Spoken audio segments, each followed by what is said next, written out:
আর যে 2 নম্বরের রাস্তা অবলম্বন করবে না, ওকে শরীফ ওসমান হাদির মতো গুলি করে উড়িয়ে দিবে। আজকে ইনকিলাব মঞ্চের একজন আমাদের সমবয়সী অথবা আমাদের চেয়ে কম বয়সের হতে পারে, সমবয়সী অথবা আমাদের চেয়ে অল্প বয়সী শরীফ ওসমান হাদি আমার সাথে সরাসরি কখনো দেখা হয়নি, তবে আমি দুই একটা বক্তব্য শুনেছি এবং তার বক্তব্য থেকে মনে হয়েছে মানুষের অন্তরের খবর তো আল্লাহ জানে, একমাত্র আল্লাহই হচ্ছে আলিমুম বিযাতিস সুদূর। কিন্তু বক্তব্য শুনে মনে হয়েছে যে বাংলাদেশের স্বাধীনতা এবং সার্বভৌমত্বের পক্ষে এবং ভারতীয় আধিপত্যবাদীর বিরুদ্ধে উপস্থিত যে কোনো পরিবেশ মোকাবেলা করার জন্য কথা দিয়ে, যুক্তি দিয়ে তার তুলনা বর্তমান যারা নতুন প্রজন্মের মধ্যে রাজনীতি করতেছে খুব কম আছে। তো বাংলাদেশের আপনি অন্য দেশের গোলামি করে কথা বলেন, আপনার জীবনের নিরাপত্তা আছে, অন্তত এখান থেকে পালিয়ে পাশের দেশে তো বাঁচতে পারবে না। তাহলে ভিন্ন দেশের গোলামি করলে জীবনের নিরাপত্তা আছে, বাংলাদেশের পক্ষে কথা বললে জীবনের নিরাপত্তা নাই। বাংলাদেশের স্বাধীনতা এবং সার্বভৌমত্বের পক্ষে দাঁড়ালে আপনার জীবনের নিরাপত্তা নাই। এটাই প্রমাণ করে যে বাংলাদেশের স্বাধীনতার মূল্য কি, আর বাংলাদেশের পক্ষে কথা বলার মূল্য কি, আর একটা মুসলমানের জীবনের মূল্য কি। সম্মানিত উপস্থিতি, তাহলে এই যে গোলামি, এই যে দাসত্ব, এই দাসত্ব, এই গোলামির জিঞ্জির ভাঙবেন কিভাবে, এটাই আজকের বক্তব্যের আলোচ্য বিষয়। মুসলমানদেরকে এই গোলামি এবং দাসত্ব ভাঙতেই হবে, কিন্তু কিভাবে? আমরা 4টে পয়েন্টে অল্প অল্প করে কথা বলবো। 1 নম্বর পয়েন্ট হচ্ছে ঈমান বিল গায়েব, 2 নম্বর পয়েন্ট হচ্ছে নেতৃত্বের বিকাশ, 3 নম্বর পয়েন্ট হচ্ছে সৎ আমল, 4 নম্বর পয়েন্ট হচ্ছে জ্ঞান ও শিক্ষা। ঈমান বিল গায়েব, পৃথিবীতে বাহ্যিক যে লজিকের উপর ভিত্তি করে পৃথিবী চলে, গায়েব সেই লজিকের উপর চলে না। গায়েবের লজিক ভিন্ন, গায়েবের কার্যকরণের সূত্র ভিন্ন, যা পৃথিবীর কার্যকরণের সূত্রের চেয়ে বিপরীত বা মিলবে না। যেমন একটা উদাহরণ দেই, আমাকে আপনি বললেন দান করতে, আমি আমার এখানে যদি 100 টাকা থাকে, তাহলে এখান থেকে আমি 150 টাকার মতো 50 টাকা দিয়ে দিলাম, তাহলে দুনিয়ার কার্যকরণের সূত্র অনুযায়ী 150 টাকা থেকে 50 টাকা কমে গেল। এই কাজটার গায়েবে প্রভাব কি?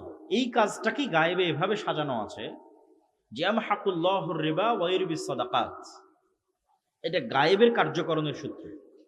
দুনিয়াতে টাকা কমে গেছে কিন্তু গায়েবের টাকা বেড়ে গেছে।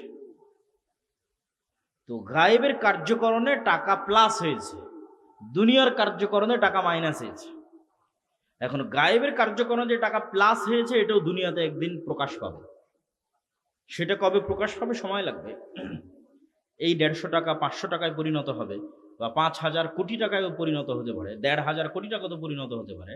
গায়েবের কার্যকরণের সূত্র অনুযায়ী সেটির প্রভাব পৃথিবীতে প্রকাশ পাবে কবে আল্লাহ ভালো জানে। কিন্তু দুনিয়ার কার্যকরণের সূত্রের সাথে গায়েবের কার্যকরণের সূত্রের মিল নাই। দুনিয়ার কার্যকরণের সূত্র অনুযায়ী আমি আপনাকে 100 টাকা ধার দিয়েছি, আপনি আমাকে সুদ সহ 150 টাকা ফেরত দিয়েছেন, তাহলে দুনিয়ার হিসাবে এখানে প্লাস হয়েছে। দুনিয়ার হিসাবে এখানে প্লাস হলেও গায়েবে প্লাস হয়েছে না মাইনাস হয়েছে? মাইনাস হয়েছে। গায়েবে যে মাইনাস হয়ে গেছে এটাও প্রকাশ পাবে দুনিয়াতে, সময় লাগবে। একদিন সুদের পরিণতি ভিক্ষা, সুদের পরিণতি ফকির, এটা একদিন প্রকাশ পাবে। কিন্তু এই ক্যালকুলেশনটা হয় গায়েবে। তাহলে আমাদের যেটা জানতে হবে, আমাদের যেটা বুঝতে হবে, সেটা হচ্ছে গায়েবে কেমনে মুসলমানদের বিজয় নির্ধারিত আছে। আমি মনে বুঝাতে পারি, আল্লাহর অদৃশ্যের লিখনে মুসলমানদের বিজয় কিভাবে লিখিত আছে, এইটা যদি আপনি বুঝে যান আর ওইটার সাথে যদি মিলাতে পারেন, তাহলে আগে গায়েবে বিজয় নির্ধারিত হতে হবে, দুনিয়াতে বিজয় এমনি প্রকাশ পাবে। আর গায়েবের নির্ধারণের সাথে আমার চেষ্টা মিলল না, হাজার চেষ্টা করলেও ইসলাম এবং মুসলমানদের বিজয় হবে না। তাহলে ইসলাম এবং মুসলমানদের বিজয় জানার জন্য, মানার জন্য, বুঝার জন্য গায়েবের কার্যকরণের সূত্র সম্পর্কে জানা দরকার। তার এক নাম্বার হচ্ছে ঈমান বিল গায়েব, গায়েবের উপর ইয়াকিন রাখা। আল্লাহর শক্তি, আল্লাহর অস্তিত্ব, ফেরেশতার শক্তি, ফেরেশতাদের অস্তিত্ব, পরকাল, জান্নাত, জাহান্নাম, এগুলোর উপর ইয়াকিন, শুধু বিশ্বাস নয়। আজকে আব্দুল্লাহ বিন আব্দুর রাজ্জাক এখানে এসেছে, বক্তব্য দিচ্ছে, এইটা যেই লেভেলের সত্য, এর চেয়ে বেশি সত্য যে এখানে ফেরেশতারা আছে। এইটা যেই দিন আপনি বিশ্বাস করতে পারবেন, সেই দিন আপনার গায়েবে ইয়াকিন এসে গেছে। এইটা বিশ্বাস করতে পারার আগ পর্যন্ত আপনার গায়েবে ইয়াকিন হয়নি। গায়েবে ইয়াকিন না হলে বিজয় হবে না। এটাই গায়েবের সূত্র। তাহলে গায়েবের উপর আপনার ইয়াকিন লাগবে। আপনার পিতা মাতা, ভাই বোন, আত্মীয় স্বজন, তাদের অস্তিত্ব যত সত্য, ফেরেশতার অস্তিত্ব তার চেয়ে বেশি সত্য। গায়েবের উপর ইয়াকিন ছাড়া বিজয় সম্ভব নয়। তার দুই একটা উদাহরণ দেখেন। মুসা আলাইহিস সালাতু ওয়াস সালামকে যেদিন আল্লাহ বললেন, ইযহাব ইলা ফিরআউন ইন্নাহু তাগা, যাও ফেরাউনের কাছে, ফেরাউন অহংকার করেছে, দাওয়াত দাও। ওই দিন এই নরসিংদী, শিলমান্দি, বাগহাটার একটা সাধারণ মানুষ আজকের আমেরিকার প্রেসিডেন্ট ডোনাল্ড ট্রাম্পের তুলনায় যা দুর্বল হবে, ওই দিন মুসা আলাইহিস সালাম ফেরাউনের তুলনায় তার চেয়ে কয়েক হাজার গুণ বেশি দুর্বল। যেদিন মুসা আলাইহিস সালামকে এটা বলা হচ্ছে। আজকে শিলমান্দি, নরসিংদীর একটা মানুষকে যদি আমি বলি, সাধারণ কৃষককে যদি বলি, তোমাকে দায়িত্ব দেওয়া হলো, যাও আমেরিকার প্রেসিডেন্ট ডোনাল্ড ট্রাম্পের কাছে গিয়ে দাওয়াতি কাজ করো, তো এই মানুষটা যেই লেভেলের দুর্বল, মুসা আলাইহিস সালাম আজ থেকে 5000 বছর আগে তার চেয়ে বেশি দুর্বল। কেন? মুসা আলাইহিস সালামের তখন ফেরাউনের আদালতে ফাঁসির আদেশে আছে, উনি মৃত্যুদণ্ডপ্রাপ্ত আসামি। তাহলে মিলান যে শিলমান্দি, নরসিংদীর এই লোকটা আমেরিকার আদালতে মৃত্যুদণ্ডপ্রাপ্ত আসামি, যখন তাকে বলা হচ্ছে তুমি আমেরিকা যাও। 2 নাম্বার, যখন মুসা আলাইহিস সালামকে বলা হচ্ছে তুমি ফেরাউনের কাছে যাও, তখন উনি পলাতক। মানে নরসিংদীর এই লোকটা তার নিজের জেলায় নাই, পালিয়ে হয় দিল্লিতে আছে, না হয় করাচিতে আছে, না হয় অন্য কোনো শহরে আছে। যেখানে পলাতক অবস্থায় আছে ওখানে বলা হচ্ছে কোন দেশে যেতে, যেই দেশে তার মৃত্যুদণ্ড আদেশে আছে। পয়েন্ট নাম্বার 4, এই যে নরসিংদীর লোকটা পালিয়ে যেখানে আছে, ওখানে কোন অবস্থায় আছে? অনেকেই তো দুবাইয়ে কোটি টাকার মালিক অবস্থায় পলাতক হয়ে আছে, কানাডা, আমেরিকা, লন্ডনে কোটি টাকার মালিক হয়ে পলাতক অবস্থায় আছে। কিন্তু নরসিংদীর এই লোকটা যেখানে পালিয়ে আছে, সেখানেও মানুষের বাড়ির কাজের লোক অবস্থায় আছে। মুসা আলাইহিস সালাম যেখানে পালিয়ে আছেন, সেখানে উনি মানুষের বাড়ির কাজের লোক 10 বছর থেকে। তাহলে আশা করি বুঝতে পেরেছেন যে মুসা আলাইহিস সালামকে যেই দিন বলা হচ্ছে ফেরাউনের কাছে যেতে, ওই দিন মুসা আলাইহিস সালাম কেন দুর্বল। শেষ পয়েন্ট, নরসিংদী, শিলমান্দির এই মানুষের নিজের আত্মীয় স্বজন আছে, বাড়িঘর আছে, ভাই বোন আছে।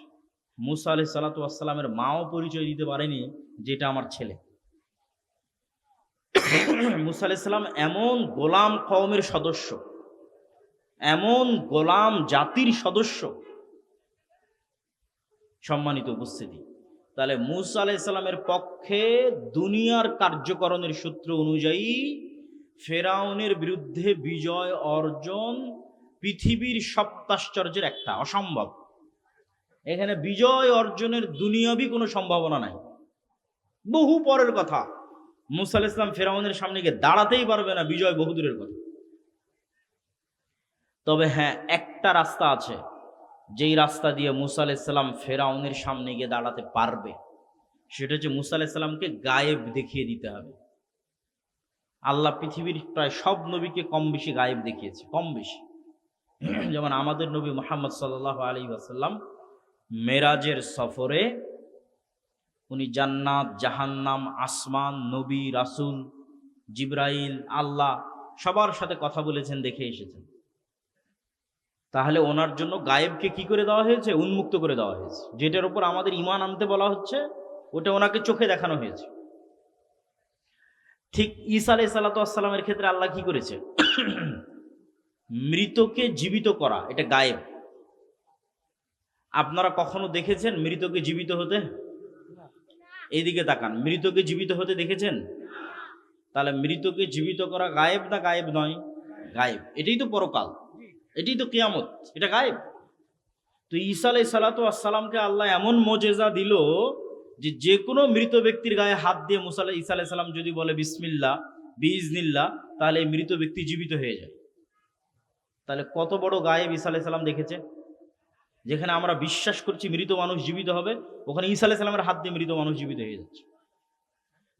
তাহলে নবীদের আল্লাহর উপর ইয়াকিন, গায়েবে ইয়াকিন তৈরি করার রাস্তা হচ্ছে গায়েব দেখাতে হবে। তো এবার মুসা আলাইহিস সালাতু ওয়াস সালামকে আল্লাহ গায়েব দেখাবে যাতে ফেরাউনের কাছে গিয়ে দাওয়াত দিতে পারে। তো মুসা আলাইহিস সালাতু ওয়াস সালামের হাতে লাঠি আছে।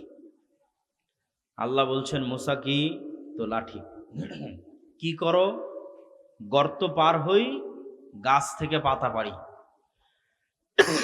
আল্লাহ চাইলে বলতে পারতেন মুসা এই যে জান্নাত থেকে স্পেশাল লাঠি দিলাম, আসমান থেকে নিয়ে আসা স্পেশাল লাঠি দিলাম, এটা সাপ হবে না। স্পেশাল লাঠি তো সাপ হতেই পারে, আল্লাহর ক্ষমতা দেখাতে হবে। সেটা কি যে লাঠি তুমি ব্যবহার করছো 10 বছর থেকে 15 বছর থেকে, ওই লাঠি এখন তোমার চোখের সামনে সাপ হবে। যতবার ছাড়বা ততবার সাপ হবে, ধরবা আবার লাঠি হয়ে যাবে। তাহলে এই জিনিস দেখার পর মুসা আলাইহিস সালামের আন্দাজা হয়ে গেছে যে আমরা স্বচক্ষে যা দেখি এগুলো কিছুই না, এর বাইরে আল্লাহ সুবহানাহু ওয়া তাআলার ক্ষমতা শক্তি, ওটা হলো আসল। এবার মুসা আলাইহিস সালাম এতক্ষণ মনে করতে পারে ফেরাউন এত শক্তিধর, পালাতে হবে, পালিয়ে গেছে। আর এবার গায়েব দেখার পর মুসা আলাইহিস সালাম মনে করবে কি? লা হাওলা ওয়ালা কুওয়াতা ইল্লা বিল্লাহ, যে ফেরাউনের শক্তি সমান 0। এই বাক্যের অর্থ হচ্ছে লা হাওলা ওয়ালা কুওয়াতা ইল্লা বিল্লাহ। এই বাক্যের অর্থ হচ্ছে ফেরাউনের শক্তি সমান সমান কত? 0। এইবার মুসা আলাইহিস সালাম ফেরাউনের কাছে যেতে পারবে, কেন? গায়েবে ইয়াকিন হয়ে গেছে। মুসলমানদের আজকে সেই গায়েবের উপর ইয়াকিন নাই। এই জন্য মুসলমানেরা মনে করতেছে হিন্দুদের মন্দির পাহারা দিয়ে শিরকে সহযোগিতা করে ক্ষমতায় যেতে হবে। গায়েবে ইয়াকিন থাকলে কোশ্চিনকালও কেউ এটা করবে না। তাহলে গায়েবের মদদেই মুসলমানদের বিজয়, ফুল স্টপ। দুনিয়াবি শক্তিতে মুসলমানদের বিজয় অতীতে কোনো নবীর ইতিহাসে হয়নি, মুসলমানদের অতীতে কোনোদিন হয়নি, ভবিষ্যতে কোনোদিন হবে না। মুসলমানদের বিজয়ের একটাই রাস্তা, গায়েবের মদদ, আল্লাহর সাহায্য। ওই সূত্র যেদিন আপনি পূরণ করতে পারবেন, যেদিন আল্লাহর সাহায্য আসবে, ওইটার শর্ত যেদিন পূরণ করতে পারবেন সেই দিন বিজয় হবে। তা আমরা সেটাই জানার চেষ্টা করতেছি। তো আগে কয়েকটা উদাহরণ দেখি, যে এটাতে যে ফুল স্টপ দিয়ে দিলাম যে গায়েবের মদদ ছাড়া মুসলমানদের বিজয় নাই, আরো 2-1টা উদাহরণ দেখি।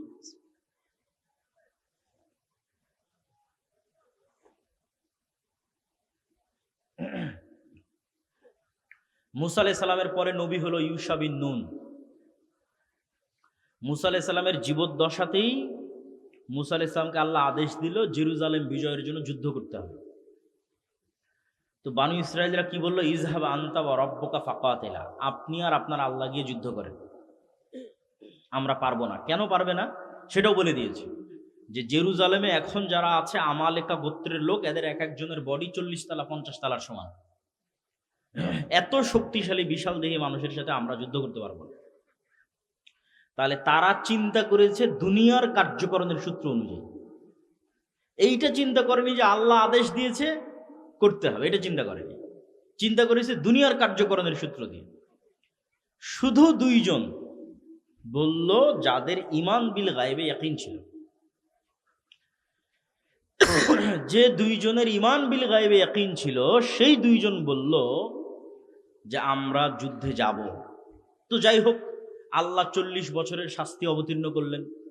40 বছরের শাস্তি সে মধ্যেই মুসা আলাইহিস সালাম মারা গেল। ইউশা বিন নুন আল্লাহর নবী হলো। তোমরা যারা ড্রোন চালাচ্ছ এটা আর চালায় না, মানুষজনকে ডিস্টার্ব দিচ্ছে। মানুষজন বক্তব্য না শুনে শুধু ড্রোনের দিকে দেখতেছে। তো তোমার ড্রোন শট তো একবার নেওয়া হয়ে গেছে, আর নিয়ে কি করবা? ড্রোনটা রেখে দাও।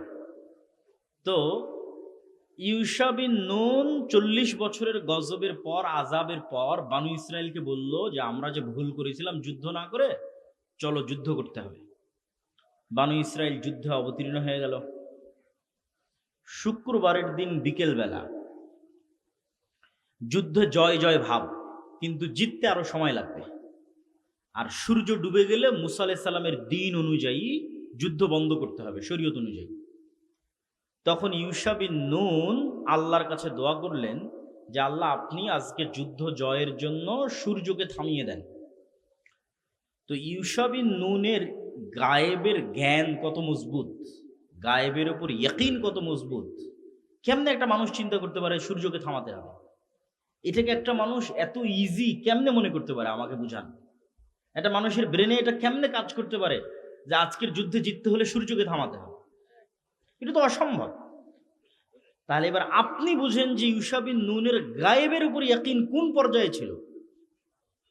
গায়েবের উপর ইয়াকিন কোন লেভেলে থাকলে ইউশা বিন নুন বলতে পারে যে আল্লাহ আপনি সূর্য থামিয়ে দেন। ওই লেভেলের ইয়াকিনটা আমরা অর্জন করতে পারি, ওই লেভেলের ইয়াকিনের ধারে কাছে আমরা যেতে পারি। আল্লাহ সহিহ বুখারীর রিওয়ায়াত অনুযায়ী আল্লাহ সূর্যকে থামিয়ে দিলেন এবং ইউশা বিন নুন জেরুজালেম বিজয় করল। তাহলে ইউশা বিন নুন দুনিয়ার কার্যকরণের সূত্র অনুযায়ী বিজয়ী হলো না গায়েবের মদদে? মুসা আলাইহিস সালাম ফেরাউনকে পরাজিত করলো দুনিয়ার কার্যকরণের সূত্রে না গায়েবের মদদে? এবার দাউদ আলাইহিস সালাম, তলুত এবং জালুতের যুদ্ধ, সবগুলো কোরআন থেকে বলতেছে। এই ইউশা বিন নুনের জেরুজালেম বিজয়ের 200-300 বছর পর আবারও বানু ইসরায়েলরা জেরুজালেম থেকে বিতাড়িত হয়ে গেছিল। এরা খুব মোনাফেক জাতি ছিল, এদের কথা 2 নম্বরে বলব, 2 নম্বর পয়েন্টে বলব। তো এরা নবীকে গিয়ে বলতেছে যে আমাদের একজন নেতা দেন, আমরা যুদ্ধ করব। নেতা দেওয়া হলো, যুদ্ধের জন্য পরীক্ষা দেওয়া হলো যে একটা নদী পার হতে হবে, নদীর পানি পান করা যাবে না। তো শুধু 300 জন মানুষ, 300-র কম বেশি মানুষ নদী থেকে পানি পান না করে নদী সাঁতরে পার হয়ে গেছে। এই 300 মানুষ নদী সাঁতরে পার হওয়ার পর দেখে যে জালুতের বাদশাহ জুলিয়েটের লক্ষ লক্ষ বাহিনী, হাজার হাজার বাহিনী। কোথায় হাজার হাজার বাহিনী, কোথায় 300 জন। তো কোরআনের ইবারত হচ্ছে লা তাকাতা লানাল ইয়াউমা বিজালুত ওয়া জুনুদিহি, লা তাকাতা লানাল ইয়াউম। কোরআনের ইবারত যে ওই দিন মুসলমানেরা বলল জালুতের বাহিনী দেখে যে আমাদের তো কোনো শক্তিই নাই, আমরা দুর্বলে কথা বলি, লা তাকাতা লানাল ইয়াউম, আমার কোনো শক্তিই নাই। কোথায় লক্ষ লক্ষ, কোথায় 300, আমরা তো জিরো, এই যুদ্ধ কেমনে হবে? তখন ওদের মধ্যে যাদের ঈমান বিল গায়বি ইয়াকিন ছিল তারা বলল, কোরআনের আয়াত, কাম মিন ফিআতিন কালিলাতিন গালাবাত ফিআতান কাসীরাতাম বিইজনিল্লাহ, তোমরা আল্লাহর উপর ইয়াকিন রাখো, আল্লাহ কত দুর্বল কওমকে কত শক্তিশালী জাতির উপর বিজয় দান করেছে। বলেন আল্লাহু আকবার। যুদ্ধ হলো, যুদ্ধে দাউদ এবং তলুত বিজয়ী হলো, দাউদ আলাইহিস সালাম। তাহলে দাউদ আলাইহিস সালাম এবং তলুত দুনিয়ার কার্যকরণের সূত্রতে বিজয় হলো না গায়েবের মদতে? গায়েবের মদতে। এবার আসে আমাদের নবী মুহাম্মদ সাল্লাল্লাহু আলাইহি ওয়াসাল্লাম। বদরের যুদ্ধ, উহুদের যুদ্ধ, খন্দকের যুদ্ধ, আল্লাহর নবীর জীবনের প্রত্যেকটা যুদ্ধ, কোনোটাতে কেউ বলতে পারবে না মুহাম্মদ সাল্লাল্লাহু আলাইহি ওয়াসাল্লাম দুনিয়াবী দিক থেকে শক্তিশালী ছিলেন। এমত অবস্থায় উনি বিজয়ী হয়েছে। খন্দকের যুদ্ধে সমগ্র আরব উপদ্বীপের গোত্র উপগোত্র একত্রিত হয়েছে, 10,000 বাহিনী। মদিনার ভিতরে থাকা ইহুদিরাও বাইরের কাফেরদের সাথে হাত মিলিয়েছে। মোনাফেক মুসলমানরা তো আছেই, মাত্র 700 থেকে 1000 ছাড়া মুহাম্মদ সাল্লাল্লাহু আলাইহি ওয়াসাল্লামের সাথে কেউ নাই। দুনিয়ার লজিকে আবু সুফিয়ান ফুল কনফিডেন্ট হয়েছে, এইবার মদিনাকে মাটির সাথে মিশিয়ে দিয়ে যাব, দুনিয়াবী কার্যকরণের সূত্র অনুযায়ী। কেনা 10,000 বাহিনী নিয়ে সারা আরব জাহানকে একত্রিত করা হয়েছে ছোট্ট মদিনার বিরুদ্ধে, মুহাম্মদ সাল্লাল্লাহু আলাইহি ওয়াসাল্লামের ছোট্ট নিবু ইসলামের বিরুদ্ধে। তো এই যতগুলো যুদ্ধে মুহাম্মদ সাল্লাল্লাহু আলাইহি ওয়াসাল্লাম মক্কার কাফের মুশরিকদের বিরুদ্ধে বিজয়ী হয়েছে, উনি দুনিয়াবী কার্যকরণের সূত্রতে বিজয়ী হয়েছে না গায়েবের মদদে? মুহাম্মদ সাল্লাল্লাহু আলাইহি ওয়াসাল্লামকে গায়েবের মদদ পাওয়ার পূর্ব শর্ত পূরণ করতে হয়েছে, এবং গায়েবের মদদই উনি বিজয়ী হয়েছে। তার অসংখ্য হাদিস, অসংখ্য আয়াত, আমার ফেরেশতাদের উপর যেটা পূর্ণাঙ্গ বক্তব্য আছে ওইটাতে আমি ওই হাদিসগুলো তুলে ধরেছি, যেগুলোতে এই যুদ্ধের মাঠে সরাসরি ফেরেশতা অবতীর্ণ হয়েছে, সরাসরি জিবরাইল এবং মিকাইল অবতীর্ণ হয়েছে। এবং আল্লাহ কোরআনে বলেছে, ফাস্তাজাবা লাকুম রাব্বুকুম বিআন্নী মুমিদ্দুকুম বিআলফিম মিনাল মালাইকাতি মুরদিফিন, যে আল্লাহ তোমাদের সহযোগিতায় 1000 ফেরেশতা, 3000 ফেরেশতা, 5000 ফেরেশতা অবতীর্ণ করেছে আসমান থেকে। আল্লাহু আকবার। একটা যুদ্ধে সাহাবীরা মনে করেছিল যে আজকে দুনিয়াবী লজিকে তারা জিতবে, এটা হচ্ছে হুনাইনের যুদ্ধ। হুনাইনের যুদ্ধে মুসলমানদের সংখ্যা বেশি ছিল, কাফেরদের সংখ্যা কম ছিল। এটা মক্কা বিজয়ের পরের যুদ্ধ। তখন সাহাবীরা মনে করলো এতদিন বদরে যেহেতু দুর্বল ছিল, উহুদে দুর্বল ছিল, খন্দকে দুর্বল ছিল, তো ভরসা কার উপর ছিল? আল্লাহর উপর। এখন যেহেতু শক্তি চলে এসেছে, তাহলে ভরসা আল্লাহর উপর থেকে নিজের উপর হয়ে গেছে। ভরসা আল্লাহর উপর থেকে এত সাহাবী আজকে উপস্থিত, 12,000 সাহাবী হুনাইনের যুদ্ধে। আজকে আমাদের হারায় গে। আর বদরে, উহুদে, খন্দকে ভরসা কার উপর ছিল? আল্লাহর উপর। আর হুনাইনে এসে ভরসা হয়ে গেল নিজের উপর, দিয়ে পরাজয় শুরু। হুনাইনের যুদ্ধে পরাজয় থেকে মুহাম্মদ সাল্লাল্লাহু আলাইহি ওয়াসাল্লাম বিজয় ছিনিয়ে এনেছে। শুরুতে পরাজয়, সাহাবীরা সব পালিয়ে যাচ্ছিলেন। তখন আল্লাহর নবী তার ঘোড়া থেকে লাফ দিয়ে বলছেন, আনা ইবনু আব্দুল মুত্তালিব আনান নাবিয়্যু লা কাযিব। এই তোমরা চিনো আমি কে? আমি ছোটখাটো কোনো ঘর থেকে আসিনি, আমি হচ্ছি ইসমাইলের সন্তান, কুরাইশ বংশের সর্দার, কাবা ঘরের রক্ষক, আব্দুল মুত্তালিবের সন্তান, ইব্রাহিমের সন্তান।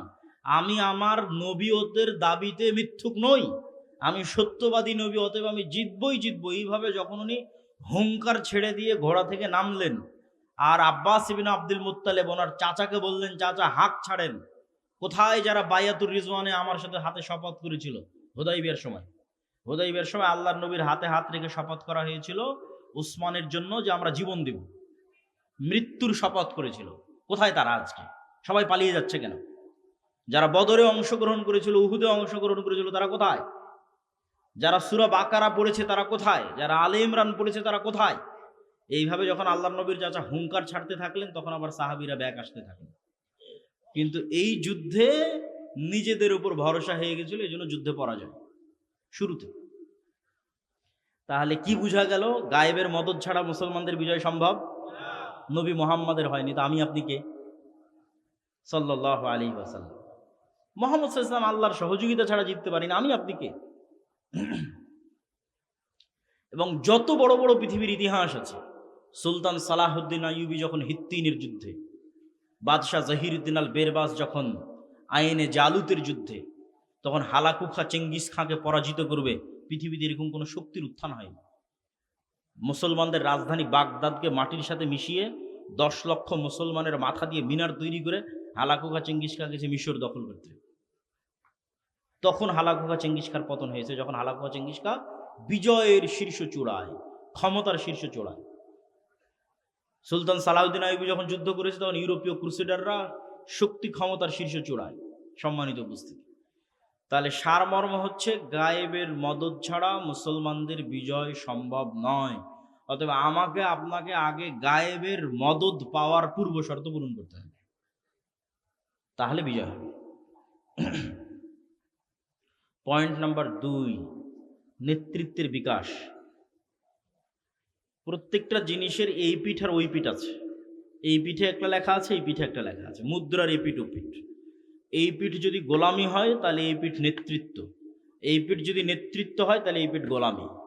হয় আমি আপনি গোলাম, না হয় নেতা, দুইটার একটা। তা আজকের পৃথিবীতে যদি ইউরোপ আমেরিকা নেতা হয় তো আমরা গোলাম।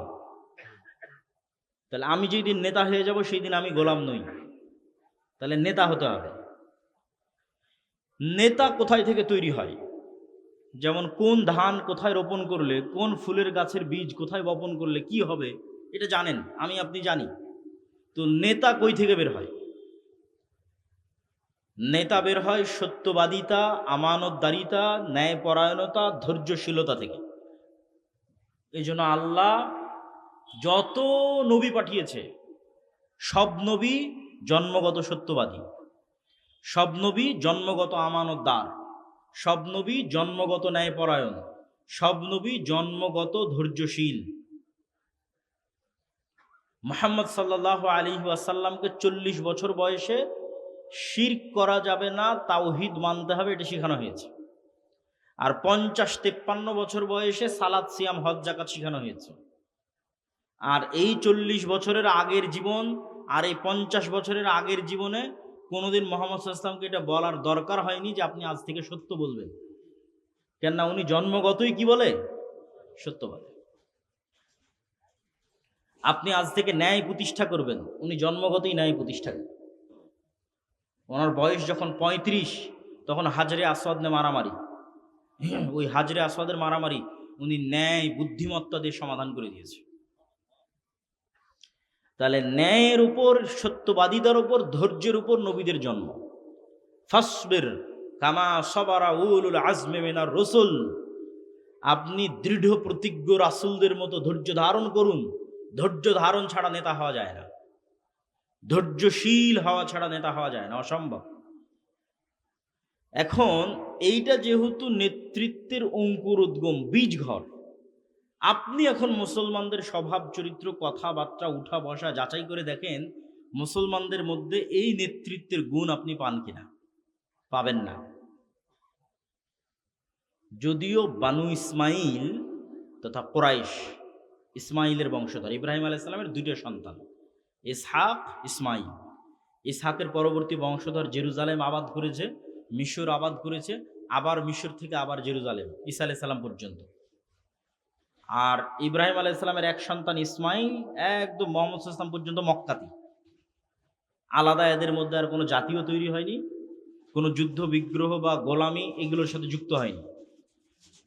কিন্তু বানু ইসরাইলরা 300 বছর ফেরাউনের গোলামি করেছিল। এই 300 বছর ফেরাউনের গোলামি করার কারণে তারা নবীর সন্তান হওয়ার পরও মিথ্যা বলা শিখেছিল। নবীর সন্তান হওয়ার পরও 2 নাম্বারই ধোঁকাবাজির রাস্তা শিখেছিল, অথচ নবীর সন্তান। দেখেন কি পরিমাণ ধোঁকাবাজ ইহুদিরা। আল্লাহ বলছে শনিবারের দিন দাউদের কোরআন শোনার জন্য, জাবুর শোনার জন্য সমুদ্রের মাছেরা আসে, নদীর মাছেরা আসে, তোমরা শনিবারের দিন এদেরকে ধরবা না। তো এই 2 নাম্বার বুদ্ধি দিয়ে, ছল চাতুরি দিয়ে এরা কি করলো, শনিবারের দিন মাছগুলোকে ঘিরে রেখে রবিবারের দিন মাছগুলোকে ধরলো। নাউজুবিল্লাহ। এইরকম অসংখ্য ছল চাতুরি আছে, 2 নম্বরই আছে এদের। এই যে এত বড় মজেজা দিয়ে জেরুজালেম বিজয় হলো সূর্য থামিয়ে, সেই বিজয়ের পর এরা কি করেছে আপনারা জানেন? যারা মাদ্রাসার ছাত্র, যারা বাকারা পড়েছে তারা জানে, যারা বানু ইসরাইলের ইতিহাস পড়েছে তারা জানে। যেখানে ইউশা বিন নুনকে সূর্য থামিয়ে আল্লাহ বিজয় দিল, বিজয় দেওয়ার পর আল্লাহ বলছে যেহেতু এত বড় বিজয় দিলাম, তোমরা মাথা নত অবস্থায়, সুজ্জাদান সুজ্জাদান, মাথা নত অবস্থায় আল্লাহর তাসবিহ পাঠ করতে করতে জেরুজালেমে ঢুকবা। এত বড় বিজয়, মাথা নত করে আল্লাহর তাসবিহ পাঠ করতে করতে ঢুকবা। মুহাম্মদ সাল্লাল্লাহু আলাইহি ওয়াসাল্লাম যেদিন মক্কা বিজয় করে, ওই দিন মুহাম্মদ সাল্লাল্লাহু আলাইহি ওয়াসাল্লাম মক্কার নিচু দিক থেকে উপর দিকে ওঠেনি। মক্কার ভৌগোলিক মানচিত্র উনি জানেন, একটা এলাকার কোন দিক উঁচু কোন দিক নিচু আপনি জানেন না, খুব ভালো করে জানেন। তো মুহাম্মদ সাল্লাল্লাহু আলাইহি ওয়াসাল্লামের বাড়ি তো মক্কায়, উনি জানে যে মক্কার কোন দিক উঁচু কোন দিক নিচু। তো উনি যেই দিন মক্কা বিজয় করে ওই দিন উনি মক্কার নিচু দিক থেকে উপর দিকে উঠেননি, উনি এমন রাস্তা চয়েস করেছেন যেটা উপর থেকে নিচে নামে, এবং যখন উপর থেকে নিচে নামে তখন তার উটও মাথা নিচু, আর মুহাম্মদ সাল্লাল্লাহু আলাইহি ওয়াসাল্লামের মাথা ঠেকতে ঠেকতে উটের যে রেহেল আছে সেখানে ঠেকে গেছে, আর মুখে তাসবিহ আছে আল্লাহর শুকরিয়া, বলেন আল্লাহু আকবার। ইচ্ছাকৃতভাবে আল্লাহর শুকরিয়া আদায় করার জন্য। আর বানু ইসরাইলদের যখন সূর্য থামিয়ে বিজয় দেওয়া হলো, আল্লাহ বলল তোমরা সিজদা অবস্থায় যাবা মাথা নিচু করে, এরা পিছন আগে দিকে দিল আর মাথা এদিক দিয়ে ঢুকলো। আর আল্লাহ ওদেরকে বললো যে তোমরা বলবা হিত্তাতুন নাগফির লাকুম। হিত্তাতুন একটা হিব্রু ভাষা, হিব্রুতে হিত্তাতুন মানে আস্তাগফিরুল্লাহ। তো তোমরা আস্তাগফিরুল্লাহ বলতে বলতে ঢুকবা কেন? তোমরা আগে অপরাধ করেছো। ওরা কি করলো? হিত্ততুনটাকে পাল্টিয়ে বললো হেনততুন। হেনততুন মানে গমের দানা।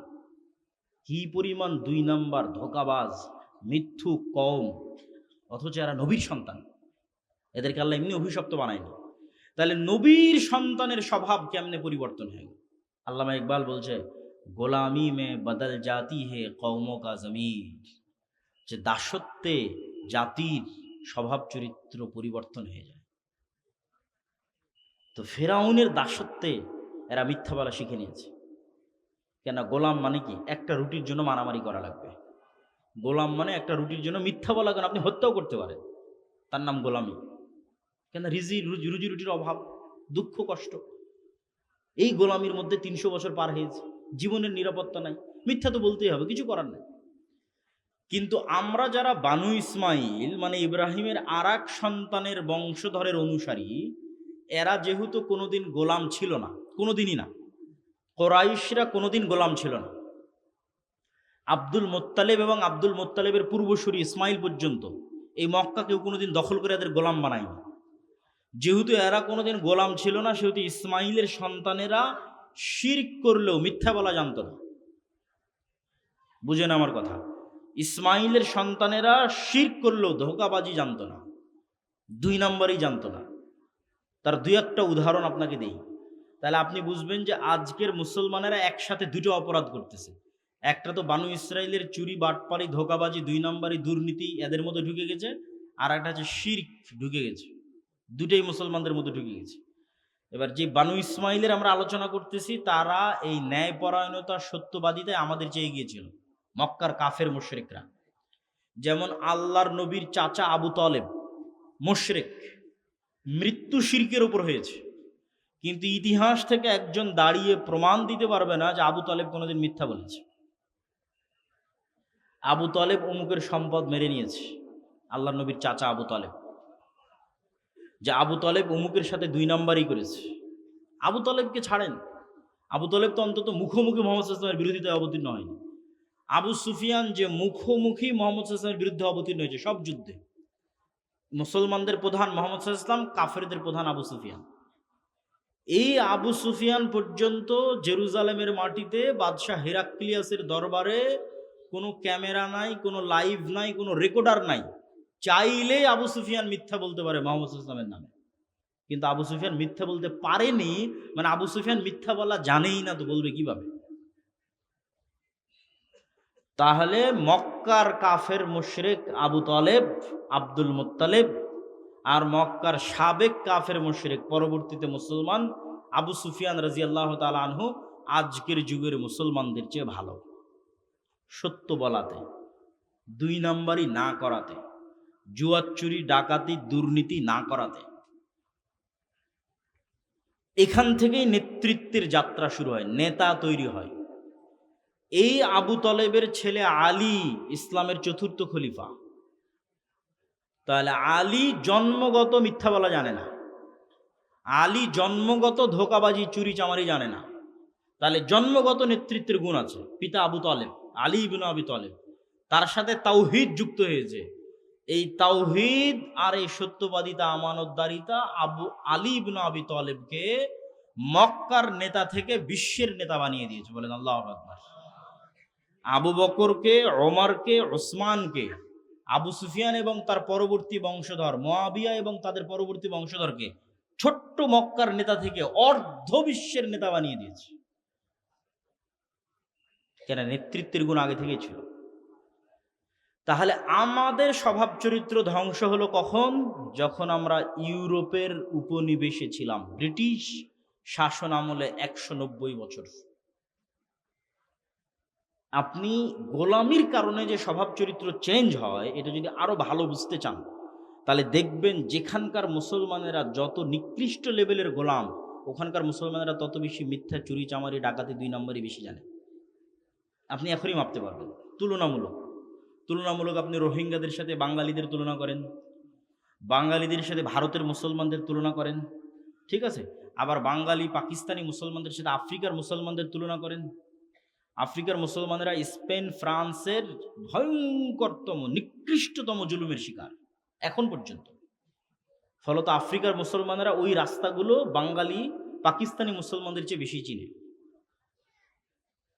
এই যে আপনারা 1947-এর পর থেকে এক একটু স্বাধীন আছেন, এই এক একটু স্বাধীনতার কারণে ভারতের মুসলমানদের আর আপনাদের মুসলমানদের মধ্যে স্বভাব চরিত্রের পার্থক্য আছে। ন্যূনতম স্বাধীনতার কারণে, পূর্ণ স্বাধীনতা না। ভারতের মুসলমানদেরকে আমরা অনেক ভালোবাসি, সম্মান করি, শ্রদ্ধা করি, কাউকে ছোট করা এখানে উদ্দেশ্য নয়। পশ্চিমবঙ্গ, মালদা, মুর্শিদাবাদ এই সমস্ত অঞ্চল থেকে অনেক দিনী ভাই আমাদের বক্তব্য শুনে। আল্লাহ সুবহানাহু ওয়া তাআলা তাদেরকে কবুল করুক, আল্লাহুম্মা আমিন। কিন্তু এটা বোঝানো উদ্দেশ্য যে গোলামির কারণে স্বভাব চরিত্র নষ্ট হয়। তাহলে এই বাঙালিরা, এই পাকিস্তানিরা, বাংলাদেশিরা মিথ্যা বলা শিখেছে যখন ব্রিটিশদের গোলাম ছিল, তখন দুর্নীতি করা শিখেছে যখন ওদের গোলাম ছিল।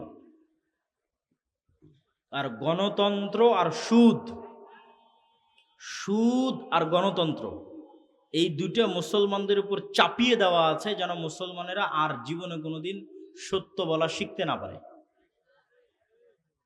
গণতন্ত্রের রাজনীতি এমন জঘন্য, গণতন্ত্রের রাজনীতি এমন নিকৃষ্ট, এখানে এক দলের নেতা আর এক দলের নেতার বিরুদ্ধে মিথ্যা তো বলবেই। একই আসনের 10 জন মনোনয়ন প্রার্থী একজন আর একজনের বিরুদ্ধে মিথ্যা বলবে।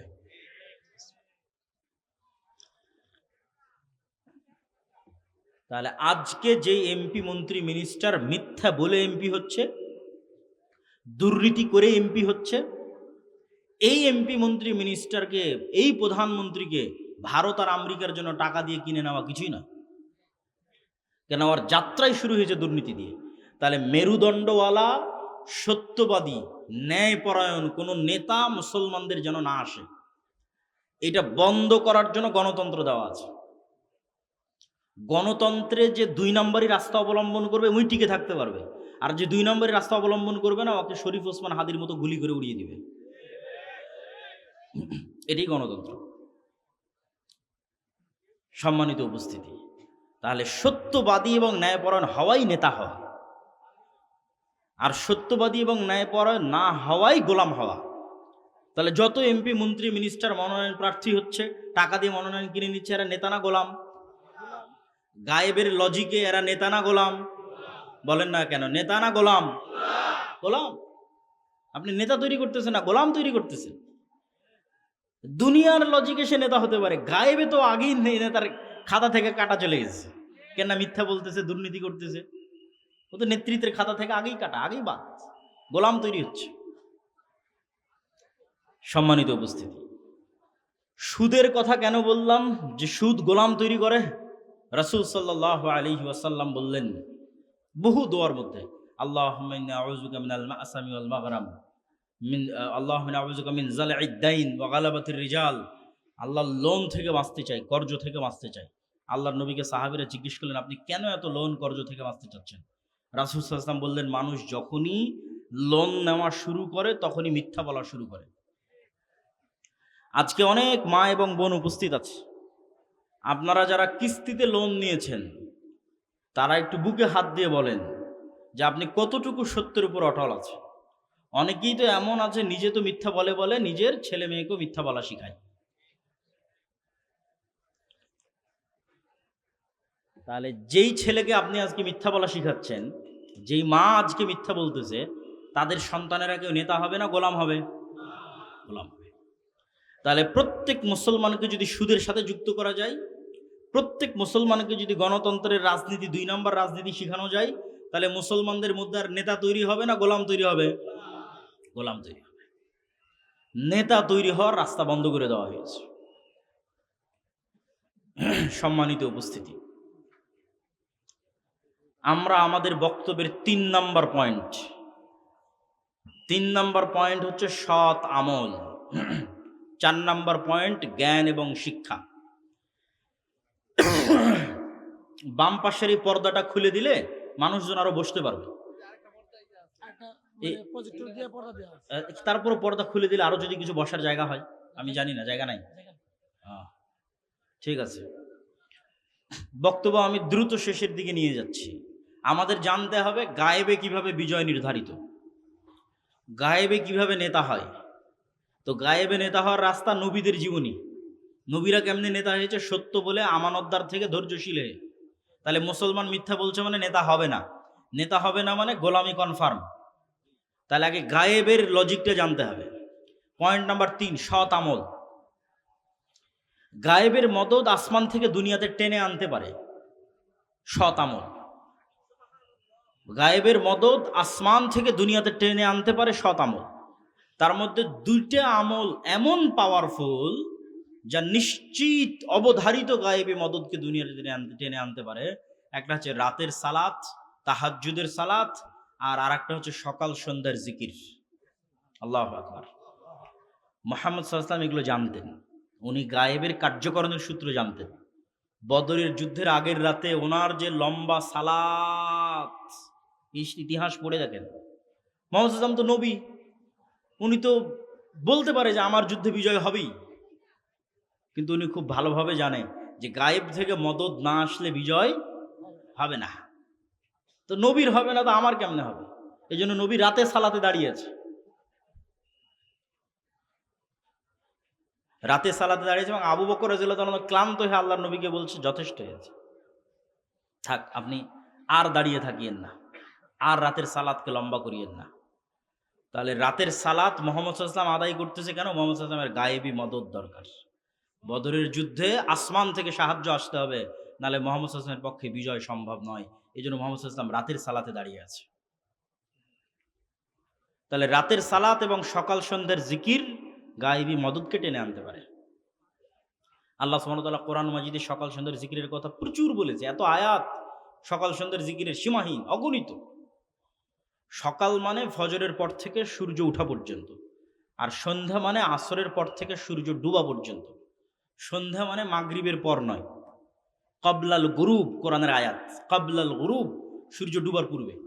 ইউশা বিন নুনের দোয়া এই সময়ই কবুল হয়েছিল, যেটা কিছুক্ষণ আগে বলে আসলাম। এবং জুমার দিন এমন একটা সময় আছে যেই সময়ে বান্দা মুখ দিয়ে যা উচ্চারণ করবে তাই বাস্তবায়ন হয়ে যাবে। একদল আলেম বলছে জুমার দিনের এই সময়টা মুয়াজ্জিন যখন আজান দেয় তখন থেকে ইকামত দেওয়া পর্যন্ত, আর আরেক দল আলেম বলছে এই সময়টা জুমার দিন আসর পর থেকে নিয়ে সূর্য ডুবা পর্যন্ত। তো ওই আসর থেকে সূর্য ডুবা, এটা হলো ক্বাবলাল গুরুব, সন্ধ্যার জিকির, সকাল সন্ধ্যার জিকির। জিকিরের উপর আমার বিস্তারিত লম্বা আলোচনা আছে, যেমন আজকের জুমার খুতবাও জিকিরের উপর দেওয়া ছিল, সেখান থেকে পুরো জিকিরের আলোচনাটা শুনে নিতে পারেন। শেষ পয়েন্ট, জ্ঞান এবং শিক্ষা। আল্লাহ এই পৃথিবীকে একটা সিস্টেমের উপর ডেভেলপ করেছে, যেটাকে বলা হয় সুন্নাতুল্লাহ। সাধারণত আল্লাহ এই সিস্টেম ভাঙ্গে না। যেমন আগুনকে আল্লাহ তৈরি করেছে পোড়ানোর জন্য। আগুনে যদি পৃথিবীর সবচেয়ে আল্লাহওয়ালা মানুষকে নিক্ষেপ করা হয়, পুড়ে যাবে। সূরা বুরুজে পড়ে দেখেন, পুরো একটা জাতিকে আগুনে নিক্ষেপ করা হয়েছে, মুমিন তারা পুড়ে গেছে। শুধু ইব্রাহিম আলাইহিস সালামের ক্ষেত্রে আল্লাহ রুলস ব্রেক করেছে, যে আগুন তোমাকে জ্বালানোর জন্য তৈরি করেছি, তবে আজকে নয়। তাহলে যেই সিস্টেমের উপর পৃথিবী তৈরি আছে, এই সিস্টেম সাধারণত আল্লাহ ভাঙে না। তখন ওই সিস্টেম যদি ইহুদিও ব্যবহার করে পারবে, সিস্টেম যদি খ্রিস্টানও ব্যবহার করে পারবে। মোবাইলের বাটনে চাপলে ফ্ল্যাশ লাইট অন হয়, ইহুদি চাপলেও অন হবে, মুসলমান চাপলেও অন হবে, এটা তো আল্লাহ দেখবেন না। তো আল্লাহ পৃথিবী এভাবেই ডেভেলপ করেছে, জ্ঞানী যে শক্তি ক্ষমতা তার, জ্ঞান যার শক্তি ক্ষমতা তার, এই রুলসের উপর পৃথিবী ডেভেলপ করা আছে। কেন? আল্লাহ নিজে সবার চেয়ে জ্ঞানী। আদম আলাইহিস সালাতু ওয়াস সালাম পৃথিবীর সব মানুষের চেয়ে জ্ঞানী। ফেরেশতা এবং জিন আদম আলাইহিস সালামকে সিজদাই দিয়েছে তার জ্ঞানের কারণে। আর ওই যে 300 জন দাউদ আর তলুত যারা যুদ্ধ করলো, যাদের বিজয় হলো, ওদের নেতা নির্ধারণ করার সময় আল্লাহ কোরআনে বলেছেন, একে নেতা বানাচ্ছি কেননা এ জ্ঞানী, তোমাদের মধ্যে জ্ঞানী। তো আজকে আমেরিকা এবং ইসরায়েল, ইহুদি আর খ্রিস্টানেরা যদি জ্ঞান বিজ্ঞান পড়াশোনা নিয়ে ব্যস্ত থাকে, আর বাংলাদেশ নরসিংদী শিলমন্দির যুবকেরা যদি, মুসলমানের সন্তানেরা যদি free fire, PUBG, TikTok, Facebook, বিড়ি, সিগারেট, জুয়া, মোবাইল, নেশা এগুলো নিয়ে ব্যস্ত থাকে, তো পৃথিবীর নেতা কে হবে আর গোলাম কে হবে? আপনি বলেন। ও যদি ইহুদি খ্রিস্টান হয় তবুও নেতা হবে, কেন? সময় দিচ্ছে জ্ঞান শিক্ষার পিছনে। আর আমার সন্তানেরা সময় দিচ্ছে প্রত্যেক যেখানে সময় নষ্ট হবে। জুয়া, নেশা, এগুলোর পেছনে আমাদের সন্তানেরা সময় দিচ্ছে। তাহলে আমরা নেতা হতে পারবো না? অতএব নেতৃত্বের যেই রাস্তা আল্লাহ পৃথিবীতে তৈরি করেছে, সেটার শর্ত আপনাকে পূরণ করতে হবে। সেটা যে জ্ঞানে এবং শিক্ষায় আপনাকে এগিয়ে যেতে হবে, পুরো কোরআন জ্ঞান। ইকরা বিসমি রাব্বিকাল্লাযী খালাক, ইকরা ওয়া রাব্বুকাল আকরাম। মুসলমানেরা জ্ঞান, বিজ্ঞান, সভ্যতার সূতিকাগার ঘটিয়েছে। এই জ্ঞান চর্চার জন্যই আমরা সারা বাংলাদেশে কাজ করে যাচ্ছি। আজকে আপনাদের এখানে আসাটা আমাদের যেন অস্থায়ী না হয়, এই জন্য আপনাদের মসজিদ ভিত্তিক মক্তব চালু করতে হবে। আমরা এনটিভিতে এবার জাতীয় মক্তব প্রতিযোগিতা আয়োজন করতেছি, যেটা রমজানে সরাসরি সম্প্রচারিত হবে। আমাদের থেকে ট্রেনিং নিয়েছে এরকম মক্তবের সংখ্যা প্রায় 700। যেই 700 মক্তবের শিক্ষকেরা জামিয়া সালাফিয়া ডাঙ্গিপাড়া পাবা রাজশাহীতে গিয়ে 1 সপ্তাহব্যাপী থেকে খেয়ে ট্রেনিং নিয়েছে। তাদের যাতায়াত খরচও আমরা দিই, তাদের থাকা খাওয়া খরচও আমরা দিই। এবং যদিও বলতে হয় না, তারপরেও আজকে আমাদের আন্টির দাওয়াতে আমরা এখানে এসেছি। এম এ সবুর সাহেব, তার সম্মানিত স্ত্রী, ওনার একটা বড় সহযোগিতা আছে এই সমস্ত মক্তব পরিচালনাতে। আল্লাহ তাকে কবুল করুক, আল্লাহুম্মা আমিন।